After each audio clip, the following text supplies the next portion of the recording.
Baik Ibu, perkenalkan nama saya Bidan Tiastri Putri yang bertugas pada pagi hari ini. Maaf Bu, Ibu dengan Ibu siapa? Ibu Tiram. Ibu Kiraya. Bu, Begini Bu, saya baru selesai melahirkan selama 6 minggu. Di sini saya ingin ber-KB dan saya ingin berkonsultasi sama Ibu.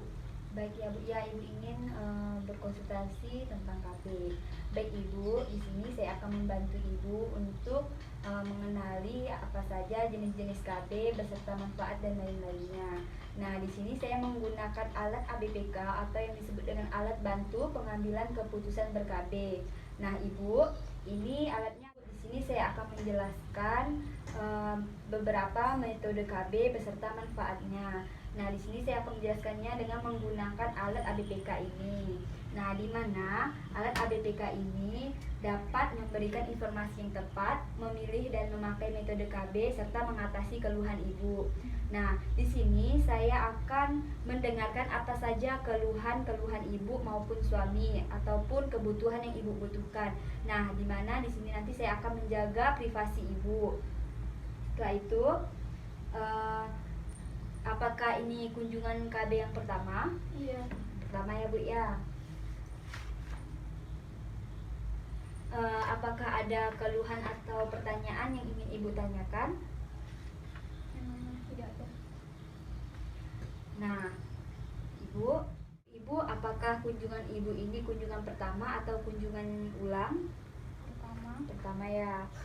Baik Ibu, apakah ada pertanyaan atau Ibu sudah memilih metode mana yang ingin Ibu gunakan? Belum ada. Belum ya. Jika belum, saya akan menjelaskan metode-metodenya. Baik Ibu, di sini kita dapat mendiskusikan pengalaman Ibu ber-KB. Nah, sebelumnya apakah Ibu sudah mendengar dari tetangga ataupun saudara mengenai metode KB seperti implan, suntik dan lain-lain? Belum ada Bu. Belum ya. Baiklah. Nah, di sini nanti saya akan menjelaskan ya Bu ya. Suami Ibu sudah tahu Ibu ingin ber-KB? Sudah. Sudah ya Bu ya. Baiklah. Di sini saya akan menjelaskan beberapa metode KB yang Ibu butuhkan. Di mana metode KB itu ada 3. Yang pertama, metode jangka panjang sangat efektif. Nah, metode jangka panjang sangat efektif ini yang pertama itu ada AKDR, yang dimana alat ini dimasukkan di dalam rahim Ibu, seperti yang orang kenal biasanya itu spiral. Nah, selanjutnya itu ada implan, di mana implan ini dimasukkan di bawah kulit bagian lengan Ibu. Nah, AKDR ini tadi lamanya 5 tahun, sedangkan implan ada yang 3 tahun, ada yang 5 tahun. Nah, setelah itu ada tubektomi dan vasektomi. Setelah itu ada metode sangat efektif dengan pemakaian yang benar. Contohnya yang pertama itu ada pil, suntik, kondom, dan mal. Baiklah, selanjutnya itu ada metode efektif dengan pemakaian yang benar.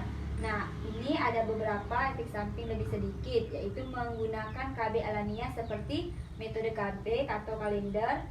Yang kedua metode suhu, dan yang ketiga itu lendir. Nah, dapat Ibu ketahui di antara semua metode KB ini yang paling penting itu yang dapat melindungi Ibu dari penyakit menular seks atau HIV/AIDS itu hanya kondom di antara semuanya ini. Nah, baiklah. Ibu, di antara penjelasan saya yang tadi, apakah ada yang ingin Ibu tanyakan? Belum ada Bu. Belum ya. Baik Ibu, saya akan lanjutkan ya Bu.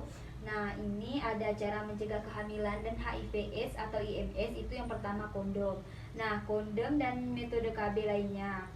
Metode KB apa saja? Ibu, tadi kan Ibu bilang baru selesai melahirkan 6 minggu ya Bu ya. Baiklah, di sini saya akan menjelaskan ya Bu. Nah, Ibu menyusui atau tidak? Menyusui ya. Nah, jika Ibu tidak menyusui sepenuhnya atau diselingi dengan susu botol, itu Ibu bisa hamil dalam 4 minggu setelah melahirkan jika Ibu tidak menggunakan KB. Nah, di sini apakah Ibu ingin berencana memiliki anak 3 atau 5 tahun kemudian? Iya. Iya ya. Baiklah, seperti yang saya jelaskan tadi, dari beberapa metode KB seperti AKDR, pil, kontrasepsi suntik, implan, tubektomi dan vasektomi, kondom dan mal. Dari semua metode yang saya jelaskan, apakah ada yang ingin Ibu tanyakan? Tidak ya. Baik Ibu, di antara semua ini apakah Ibu sudah mendapatkan pilihan di mana Ibu ingin menggunakan KB apa? Saya ingin milih pil lancang. Ibu ingin menggunakan KB pil ya.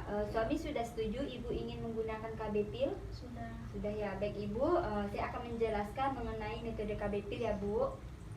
Nah Ibu, ini beberapa metode KB. Yang pertama itu tadi yang jangka panjang kan ada AKDR tuh.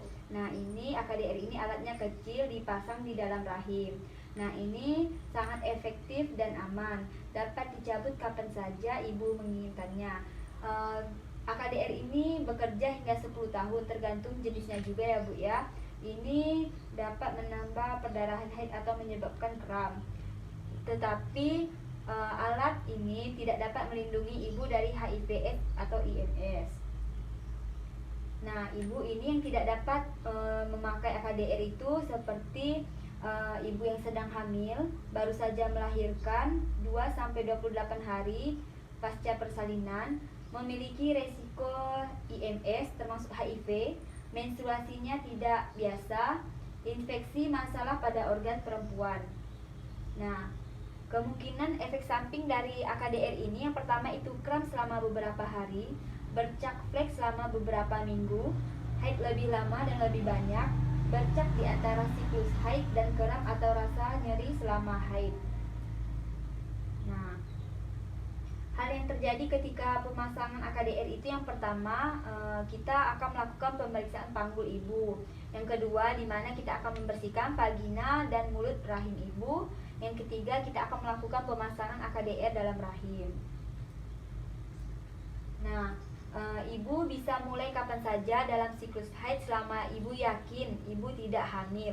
Jika Ibu baru saja melahirkan, AKDR ini bisa dipasang dalam 48 jam setelah melahirkan. Namun kan Ibu baru selesai melahirkan 6 minggu, tapi bisa langsung Ibu gunakan. Nah, yang perlu Ibu ingat, Ibu harus menemui bidan jika Ibu terlambat haid atau Ibu merasa hamil. Setelah itu mungkin terkena IMS atau HIV, benang di AKDR-nya itu berubah panjang atau hilang. Yang terakhir itu sangat nyeri pada bagian bawah perut. Nah, selanjutnya itu ada pil, di mana pil ini Ibu minum 1 pil setiap hari. Nah, pil ini efektif dan mudah untuk berhenti. Pil ini aman untuk hampir semua ibu. Pil juga dapat membantu mengurangi perdarahan menstruasi dan kram. Perempuan sering mengalami efek samping pada awal menggunakan pil ini, namun itu tidak berbahaya. Tetapi pil ini tidak dapat memberikan ibu perlindungan terhadap HIV/AIDS dan IMS. Nah, yang tidak bisa menggunakan KB pil ini yaitu ibu yang merokok dan berusia lebih dari 35 tahun, memiliki penyakit jantung dan gangguan pembuluh darah seperti hipertensi dan tromboflebena. Setelah itu, jika ibu menyusui kurang dari 6 bulan setelah melahirkan, jika tidak menyusu kurang dari 6 minggu setelah melahirkan. Selanjutnya itu, ibu mungkin hamil dan migrain, penyakit HEPA dan kanker payudara. Nah, efek samping dari pil ini yang pertama itu mual-mual, flek atau bercak di antara masa haid, sakit kepala ringan, nyeri payudara, berat badan naik atau turun. Nah, cara pemakaian pil ini ibu dalam 1 hari itu ibu minum 1 pil setiap hari pada waktu yang sama. Contohnya, misalnya ibu minum pil hari ini jam 6 sore, berarti besoknya ibu juga harus minum pil itu jam 6 sore. Nah, paket pil ini berisi 28 pil. Setelah semua pil dalam 1 paket habis, ibu bisa lanjutkan dengan paket baru pada hari berikutnya. Jadi sebelum pil ibu habis 1 minggu, sebaiknya ibu datang kembali untuk membeli pil KB. Nah, ini cara memakai pil. Seperti yang tadi saya jelaskan, ibu minum pil setiap hari ya Bu ya, pada waktu yang sama. Nah, jika ibu lupa minum pil, yang pertama itu ibu selalu ingat waktu ibu minum pil yang seperti dijelaskan tadi. Setelah itu minum pil sesuaikan jadwal. Setelah itu minum pil seperti biasa 1 hari setiap hari. Jika ibu lupa minum 2 pil atau lebih atau terlambat, ibu dapat menggunakan paket ini ya Bu ya, kondom sebagai pelindungnya. Jika ibu lupa minum pil, ibu lupa minum hari ini. Nah, besoknya ibu baru ingat pada jam 5 pagi. Nah, jam 5 pagi itu ibu langsung minum pil dan sorenya ibu tetap minum pil. Jadi dalam 1 hari itu ibu minum 2 kali. Nah, ibu dapat menggunakan pil ini mulai dari sekarang. Nah, hal yang perlu ibu ingat, minum 1 pil setiap hari. Jangan sampai ibu lupa ya Bu ya. Jika lupa minum, ibu bisa hamil. Nah, jika misalnya ibu lupa nih, ingatnya besok nih pagi, ibu bisa langsung minum pagi itu ya Bu ya. Tapi yang sore tetap diminum. Nah, efek sampingnya yaitu yang seperti biasanya itu terasa sangat nyeri pada bagian perut, dada, dan kaki, sakit kepala berat, pandangan terganggu berkunang-kunang, kulit mata kuning, mengalami gangguan kesehatan yang serius. Nah, segera kembali sebelum pil ibu habis atau jika ada keluhan ataupun masalah. Nah, ini ada kontrasepsi suntik progestin, di mana suntik ini diberikan setiap 3 bulan. Ini sangat efektif, mudah untuk berhenti, namun perlu waktu untuk dapat hamil. Aman bagi hampir semua perempuan, merubah haid bulanan, tidak melindungi terhadap HIV dan IMS. Nah, yang tidak bisa menggunakan kontrasepsi suntik progestin ini yaitu yang pertama, memiliki tekanan darah tinggi, menyusui kurang dari 6 minggu, hamil, memiliki kondisi kesehatan serius lainnya. Nah, kemungkinan efek samping dari penggunaan KB ini, yang pertama itu perubahan haid bulanan. Nah, ini sangat umum ya Bu ya, seperti berat badan naik, serta keluhan lainnya. Yang keluhan lainnya itu yang tidak umum itu seperti ibu ada gangguan lainnya, itu ibu dapat kembali untuk berkonsultasi. Nah, ibu dapat memulai kapan saja selama yakin kalau ibu tidak hamil. Nah, cara mendapatkan suntikan ini diberikan di bagian bokong. Nah, ibu sebaiknya jangan mengusap bagian yang sudah disuntik setiap 3 bulan sekali, dan ibu kembali walau telah melewati jadwal suntik. Hal yang perlu diingat, ibu temui jika ibu mengalami keluhan seperti sakit kepala berat, haid lama dan banyak, kulit mata kuning, mengalami gangguan kesehatan serius lainnya, sebaiknya ibu segera datang ke tenaga kesehatan terdekat. Baiklah ibu, selanjutnya ada kontrasepsi suntik kombinasi. Nah, ini suntik yang ini bedanya dengan tadi. Kalau yang tadi itu 3 bulan, sedangkan yang kombinasi ini 1 suntikan setiap 1 bulan. Sangat efektif dan mudah untuk berhenti, aman untuk hampir semua ibu. Beberapa pemakaian mengalami efek samping, tetapi tidak berbahaya dan segera hilang. Nah, KB ini juga seperti yang lainnya, tidak dapat melindungi HIV/AIDS dan IMS. Nah, yang dapat melindungi itu hanya KB kondom. Nah, ibu sebagian besar perempuan itu bisa memakai suntik dengan aman, namun ada beberapa juga yang tidak diperbolehkan seperti merokok dan berusia lebih dari 35 tahun, memiliki tekanan darah tinggi, melahirkan kurang dari 3 minggu, menyusui kurang dari 6 bulan, mungkin hamil, memiliki masalah kesehatan serius yang lainnya. Nah, kemungkinan efek samping dari penggunaan KB ini, yang pertama itu yang paling umum mual-mual, flek atau darah di antara masa haid, sakit kepala ringan, nyeri payudara, berat badan naik dan turun. Nah, ibu dapat menggunakan kapan saja selama ibu merasa tidak hamil. Nah, cara mendapatkan suntikan ini juga diberikan pada bagian bokong ibu. Ibu tidak usah mengusap-ngusap bagian yang disuntikkan. Ibu harus kembali 4 minggu sekali, datang kembali walau terlambat dari jadwal. Nah, hal yang perlu ibu ingat, ibu harus menemui dokter atau perawat ataupun petugas kesehatan lainnya di tempat terdekat.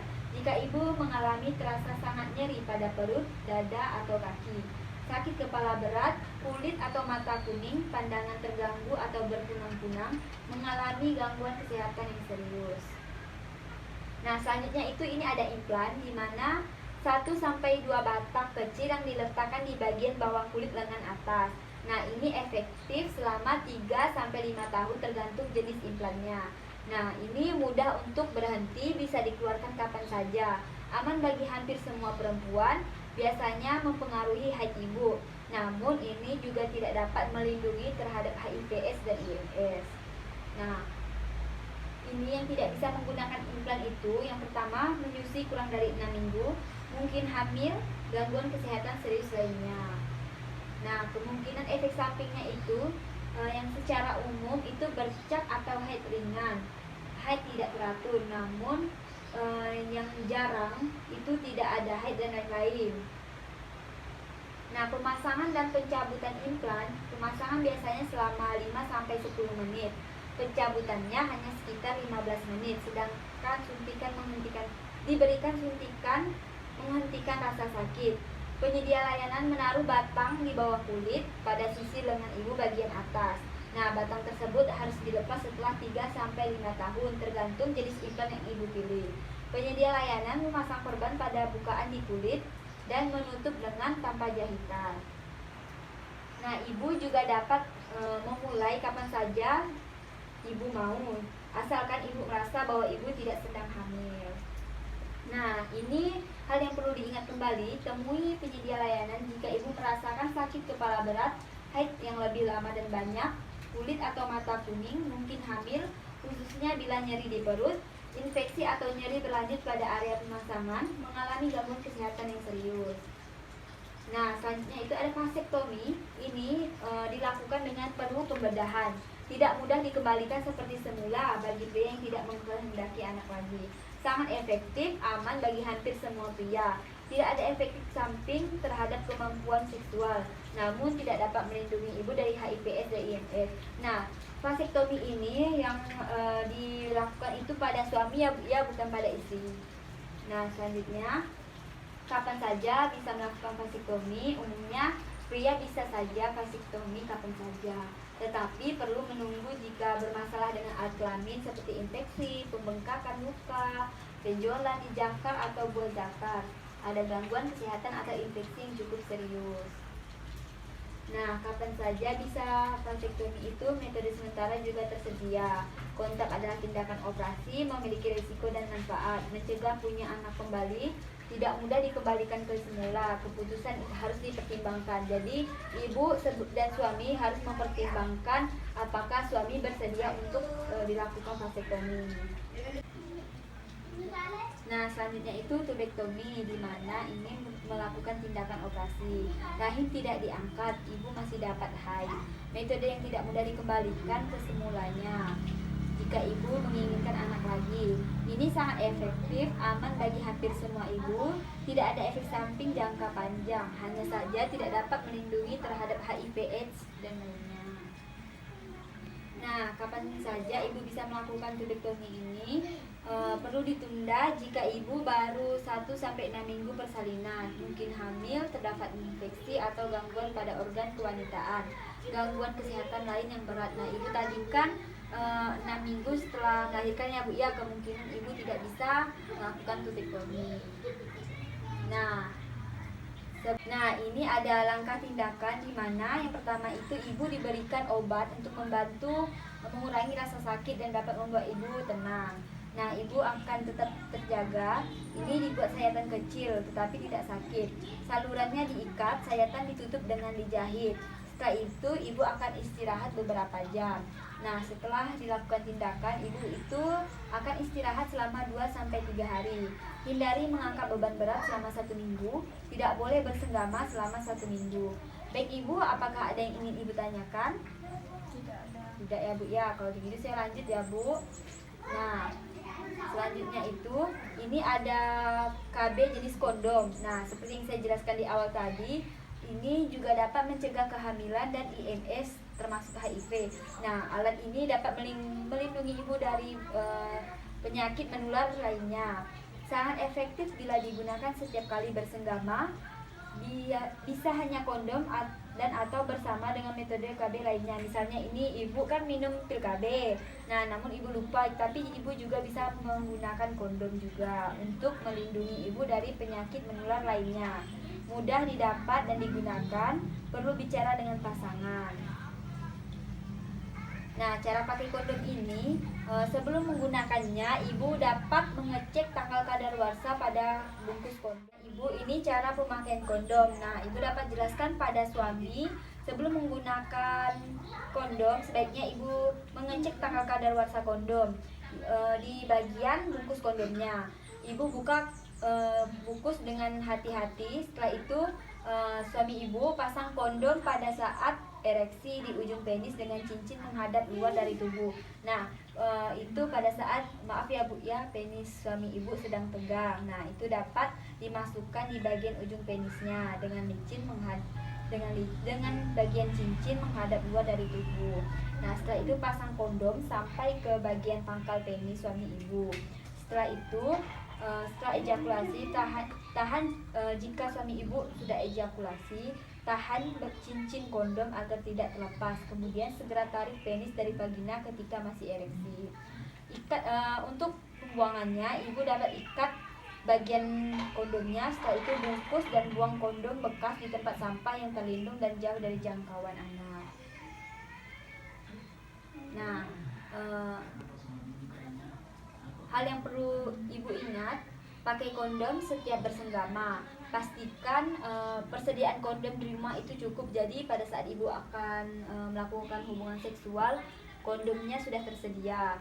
Jika kondomnya robek, pertimbangkan kontrasepsi darurat segera mungkin. Jangan pakai pelicin berbahan dasar minyak. Simpan kondom di tempat terlindung dari sinar matahari langsung. Nah, selanjutnya ini ada metode MAL, di mana metode amenore laktasi. Nah, metode kontrasepsi dengan cara menyusui ini, selalu berikan ASI siang dan malam, dan bayi tidak sedikit diberi makanan lainnya. Efektif selama 6 bulan sejak persalinan. ASI adalah makanan terbaik untuk bayi. Tidak memberi perlindungan terhadap HIV/AIDS dan IMS. Nah, ini bila sedang menyusui bisa memakai MAL jika usia bayi kurang dari 6 bulan dan bayi tidak diberikan makanan atau minuman lain selain ASI dan belum mendapatkan haid.